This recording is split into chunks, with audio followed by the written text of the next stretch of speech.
એટલે કેન્દ્રીય નેતૃત્વમાંથી કોઈ ઉપસ્થિત રહેશે કે કેમ એ તો હજુ સ્પષ્ટ નથી। જો કે ઋષિકેશ પટેલે કહ્યું છે કે કન્ફર્મેશન મળ્યા બાદ જ સ્પષ્ટ કહી શકાય છે। મહત્વપૂર્ણ છે કે આવતીકાલે નવા મંત્રીઓ શપથ લેવાના છે અને એ શપથ ગ્રહણ સમારોહમાં કેન્દ્રીય નેતૃત્વમાંથી કોણ કોણ આવશે કે પછી કોઈ આવશે પણ કે નહીં આવે એ હજુ સ્પષ્ટ નથી। એ કન્ફર્મેશન મળ્યા બાદ જ સ્પષ્ટ થશે તેવું પ્રવક્તા મંત્રી ઋષિકેશ પટેલે કહ્યું છે। બીજી બાજુ આજે બપોરે પણ એક મહત્વપૂર્ણ બેઠક મળવાની છે અને આજે બપોરે એ મંત્રીઓને સંભવિત રીતે કહી દેવામાં આવશે જે મંત્રીઓનું રાજીનામું લેવાનું છે। લગભગ પહેલીવાર આવું બની રહ્યું છે કે મંત્રીઓ પાસેથી રાજીનામા લેવામાં આવી રહ્યા છે। અત્યાર સુધી એવું બનતું આવ્યું છે કે જે મંત્રીઓને જાણ થઈ જાય એ લોકો સ્વૈચ્છિક રીતે પોતાનું રાજીનામું આપી દેતા હોય છે। આજ મુદ્દે વાત કરીશું। ન્યૂઝરૂમથી અમારા એસોસિએટ એડિટર ધર્મેશ વૈદ્ય જોડાઈ ગયા છે।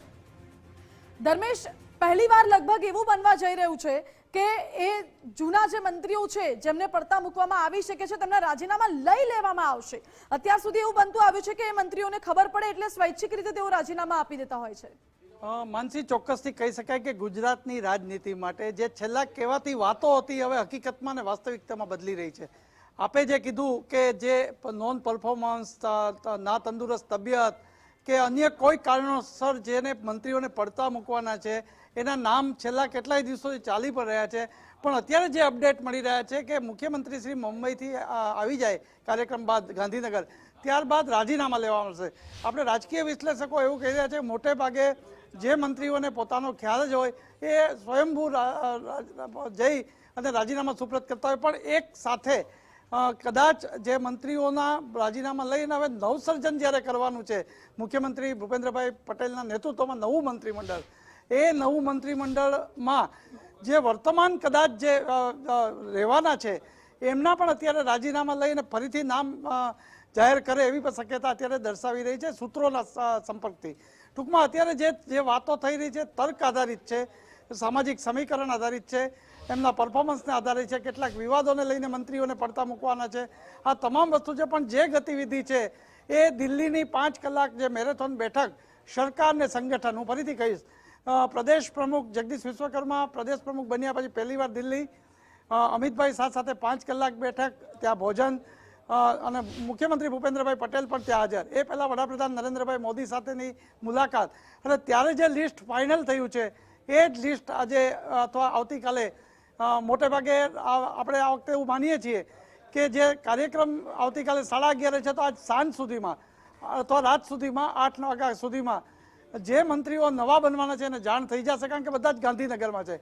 એક સમય એવો હતો કે રાત્રે જુનાગઢ કેવું પડતું, જુનાગઢવાળા દોડીને આવે તૈયાર થાય, પરંતુ અત્યારે હવે સમાચાર એવા છે કે 4 વાગ્યા સુધીમાં ગાંધીનગરમાં ભાજપના 162 ધારાસભ્યો પહોંચી જશે। ખુદ મુખ્યમંત્રી સહિતનો હવે પડાવ ગાંધીનગરમાં છે, એટલે જેનો ચાન્સ લાગશે એને રાતે જ કહી દેવામાં આવશે કે આવતીકાલે તમારે શપથવિધિમાં મહાત્મા મંદિરે આ મુહૂર્તમાં આવવાનું છે। 11:30નું મુહૂર્ત છે। કેન્દ્રીયમાં તમે જુઓ તો રાષ્ટ્રીય જે સંગઠનના મહામંત્રી છે એ પણ જો આવતા હોય એ પણ બહુ મોટી વાત છે। સુનિલ બંસલ, આપણા જે પ્રભારી છે ભૂપેન્દ્ર યાદવ, એ પણ છે। ખાસ જે મહત્વના વાત કરીએ તો રત્નાકરજી તો અહીંયા હોય જ, પણ અમિતભાઈ શાહનું પણ સંભળાઈ રહ્યું છે કે સાંજ સુધીમાં આવી જશે। એટલે જે દિગ્ગજ કેન્દ્રીય મોવડી મંડળ છે એના જો ગુજરાતના નવા મંત્રીમંડળના શપથવિધિ વખતે હાજરી આપશે એ બહુ મોટી વાત કહી રહ્યા છે। પરંતુ આ મંત્રીમંડળ અત્યારે જે છે એના કરતાં મોટું થઈ રહ્યું છે મિશન 2027 છે। અને સૌથી મોટી વાત કે જ્ઞાતિ સામાજિક સમીકરણ આધારિત છે, અને એમાં સૌથી એપી સેન્ટર દક્ષિણ ગુજરાત અને સૌરાષ્ટ્ર છે। આમના પણ જ્ઞાતિ સમીકરણ આધારે પસંદગી થાય ધારાસભ્યોની એવી શક્યતાઓ દર્શાવાઈ રહી છે। જી માનસી। બિલકુલ ધર્મેશ, અને અત્યારે જે શક્યતા સેવાઈ રહી છે લગભગ 10 જેટલા મંત્રીઓ છે કે જેમના રાજીનામા લઈ લેવામાં આવશે એવી ચર્ચાઓ ચાલી રહી છે, તો ભાજપ માટે એક એ પણ મોટો પડકાર રહેશે। જેમ હમણાં આપણે જોયું કે સૌરાષ્ટ્રમાં ક્યાંક ને ક્યાંક અંદરનો ગજગ્રહ સામે આવ્યો, ક્યાંક ને ક્યાંક જે નર્મદા સહિતનો વિસ્તાર છે ત્યાંથી પણ ગજગ્રહ સામે આવે છે ભાજપનો। એટલે હવે જે નવા મંત્રીઓના રાજીનામા લઈ લેવામાં આવશે ત્યારબાદ કોઈ ગજગ્રહ સામે ના આવે એ પણ એક મોટો પડકાર રહેશે। ગજગ્રહ તો પડકાર છે જ, પરંતુ હવે જ્યારે પ્રદેશ પ્રમુખ નવા આવ્યા છે જગદીશ વિશ્વકર્મા, એ અનુભવી છે સંગઠન અને સરકાર, કારણ કે એમની પાસે સહકાર ખાતું હતું, એટલે સૌથી પહેલાં તો એ મુક્ત થશે મંત્રીમંડળમાંથી।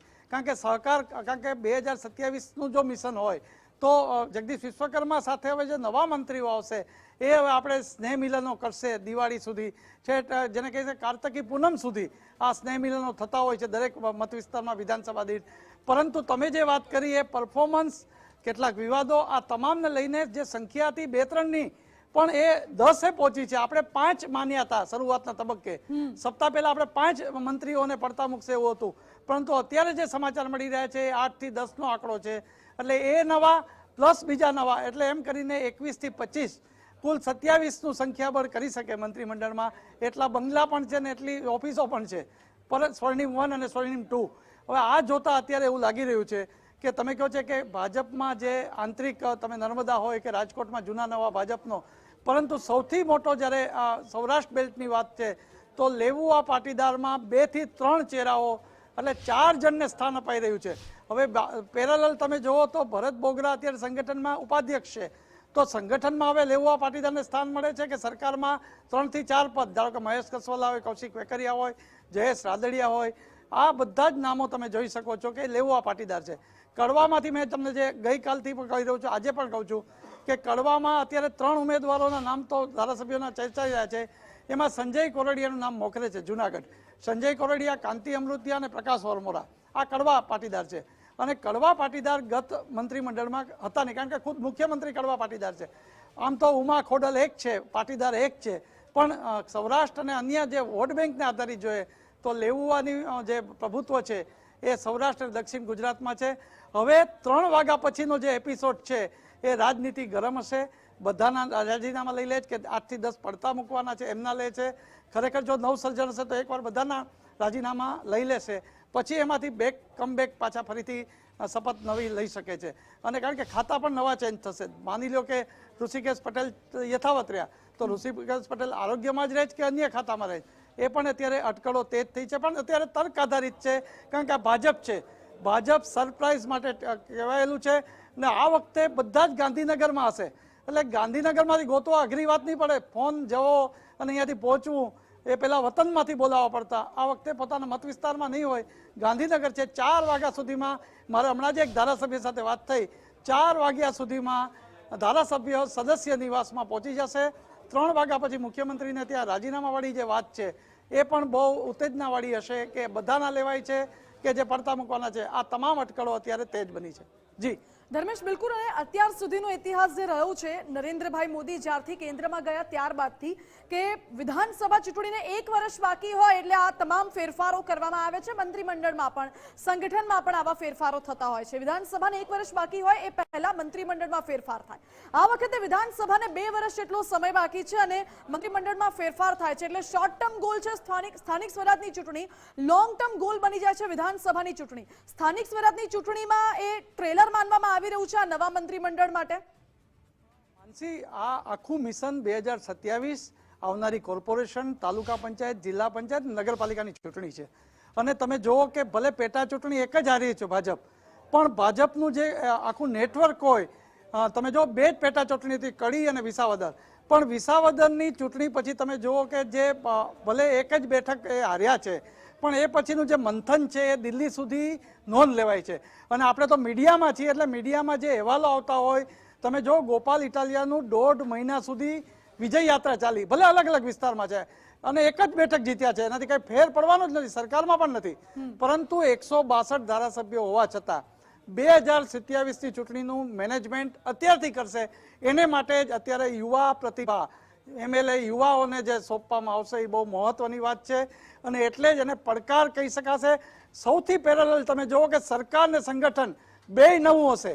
તમે જો જગદીશ વિશ્વકર્માની ટીમ, હવે CR પાટીલની ટીમ તો હતી જ, હવે જગદીશ વિશ્વકર્માની ટીમ આવશે, એ પણ કદાચ પેરેલલ, એનું તો પ્રેસ નોટ જ ઇસ્યુ થશે કે મહામંત્રીમાં આ મહત્વના 4 ઝોનના મહામંત્રી હોય છે, ઉપપ્રમુખ 9 જેટલા હોય છે. આ જે પેરેલલ છે એ બે સરકારમાં જાય છે. હવે બોર્ડ નિગમ બાકી રહ્યું છે, એ પણ કરી દે તો ભાજપના જે કેટલા વખતથી જે એ પણ લોકોને આશા છે, ભાજપના ધારાસભ્યો હોય કે કાર્યકર કે અગ્રણીઓમાં, એ પણ કદાચ આ પૂરું થાય એવું લાગે છે. એ આશા પણ પૂરી થાય, કારણ કે પેરેલલ સરકાર 2027ની તૈયારી કરી રહી છે. માનસી, બિલકુલ ધર્મેશ. અને સરકાર અને સંગઠન અત્યારે બંને આખું નવું થઈ જશે. હવે સરકારમાંથી એવા કયા મંત્રીઓ હશે કે જે યથાવત રહેશે અને જે હવે નવી ટીમનું નેતૃત્વ કરી શકે છે? નવી મેં આપને જે કીધું કે પડતા મુકાય એ સ્થાન ઉપરાંત નવા જેને ચહેરા અને જ્ઞાતિ સામાજિક સમીકરણ છે. હું આપને કહું કે કુંવરજી બાવળિયા અને પુરુષોત્તમ સોલંકી એ કોળી સમાજનું મોટું પ્રભુત્વ ધરાવતા બંને નેતા.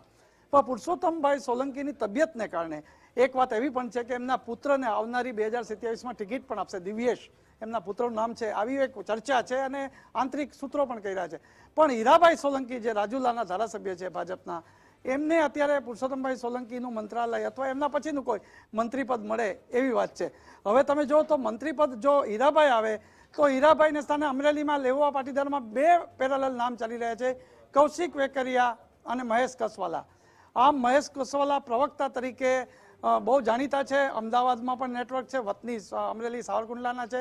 એટલે જોવાનું એ છે કે નવા ચહેરાઓમાં જે પસંદગી છે જ્ઞાતિવાદ સમીકરણ છે. ધારો કે કોળી સમાજમાંથી હજી વધુ એક ચહેરો લેવો હશે તો ભગવાનજીભાઈ કરગટિયા છે, કેશોદમાં છે. ઉપરાંત જે કહી શકાય કે એક ધારાસભ્યોની એ રીતે ક્ષત્રિયમાં જો બળવંતસિંહ રાજપૂત છે, સીજે ચાવડાનું નામ છે, અને એમાં મહિલા તરીકે હવે રીવાબા જાડેજા. એટલે અત્યારે 2 નામ તો બહુ સૌરાષ્ટ્રમાં ચર્ચાસ્પદ અને નક્કી મનાઈ રહી છે, એ જયેશ રાદડિયા અને રીવાબા જાડેજા. જી ધર્મેશ, બિલકુલ આભાર આપનો. એટલે અનેક નામો